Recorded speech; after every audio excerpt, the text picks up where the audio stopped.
Kemudian dari data ekonomi, saya sampaikan ekonomi Jawa Barat membaik ya. Semua indikator-indikator sudah bouncing, jadi turun, sekarang udah naik lagi. Ekspornya membaik, daya beli juga membaik, kredit di bank juga membaik, dan lain sebagainya.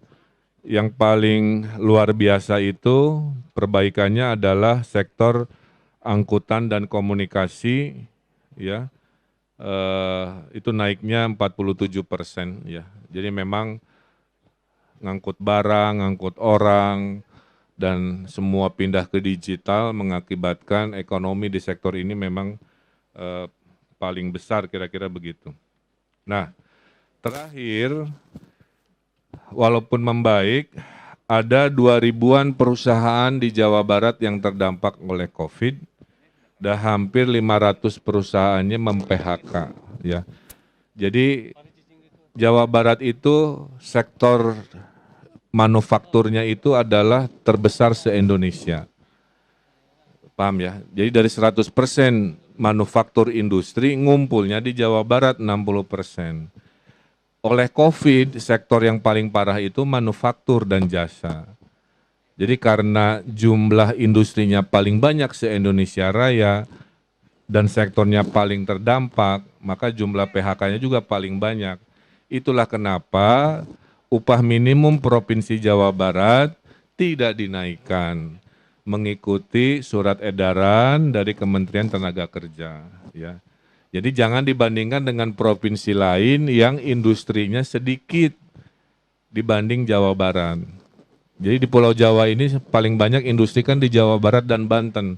Jadi kita dan Banten sama-sama mengalami pabrik-pabrik industri paling terdampak. Jadi kalau upahnya dinaikkan, kami khawatir sudah 500 perusahaan melakukan PHK, kalau dinaikkan akan mem-PHK lagi, yang dirugikan kan buruh juga. Jadi saya mohon pemahaman pengertiannya, mari dukung pemulihan ekonomi supaya tahun depan kita bisa kompensasi, ya, mengkompensasi kekurangan atau tidak ada kenaikan pada saat ekonomi sudah pulih lagi. Nah, dalam hal ini perlu kejernihan berpikir bahwa tidak ada keputusan yang memang memuaskan semua pihak, tapi tidak ada sedikit pun niat pemerintah untuk menyengsarakan rakyatnya. Semata-mata justru ini mencegah kemudorotan karena jumlah yang di PHK sudah lebih dari 500 perusahaan. Saya kira itu secara umum dari sisi epidemiologi dan dari sisi ekonomi. Silakan ada 1-2 pertanyaan.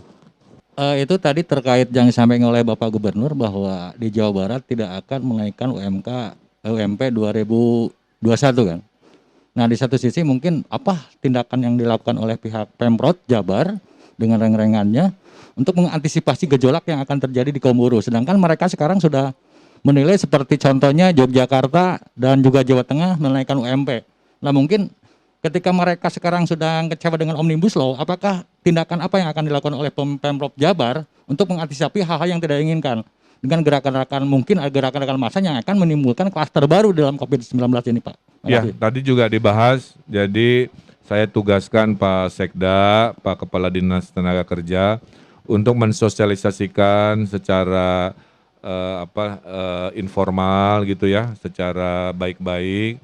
Kan tadi sudah saya jelaskan teorinya. Kalau Jawa Barat industrinya sedikit mah nggak ada masalah, tapi jumlah pabriknya panglobana se-Republik Indonesia. Dan pabrik itu paling terdampak. Makanya saya bilang tadi, 500 Kang perusahaan yang di PHK. Ini kalau dinaikkan lagi, berarti kan nambah lagi. Yang dirugikan ya yang di PHK lagi. Jadi sebenarnya kan nggak ada pilihan baik lah ya. Kalau dibandingkan ke Jogja tadi, Jogja pabriknya sabaraha, Jawa Tengah juga investasi kita, mohon maaf nih. Nah ini berita baik lah ya. Tahun sampai September sudah hampir mendekati 90 triliun. Jadi semua investor itu senang ke Jawa Barat. Tapi bikin pabrik dan industri kan begitu. Tapi juga itu yang terdampak. Jadi opsi-opsi ini adalah opsi yang tidak nyaman tapi harus kami lakukan supaya mesin ini bisa bergerak. Kira-kira gitulah ya. Nah, kalau sudah terjadi ekses di lapangan, Pak Kapolda karena sudah pengalaman tentu sudah ada ukuran-ukuran untuk mengantisipasi.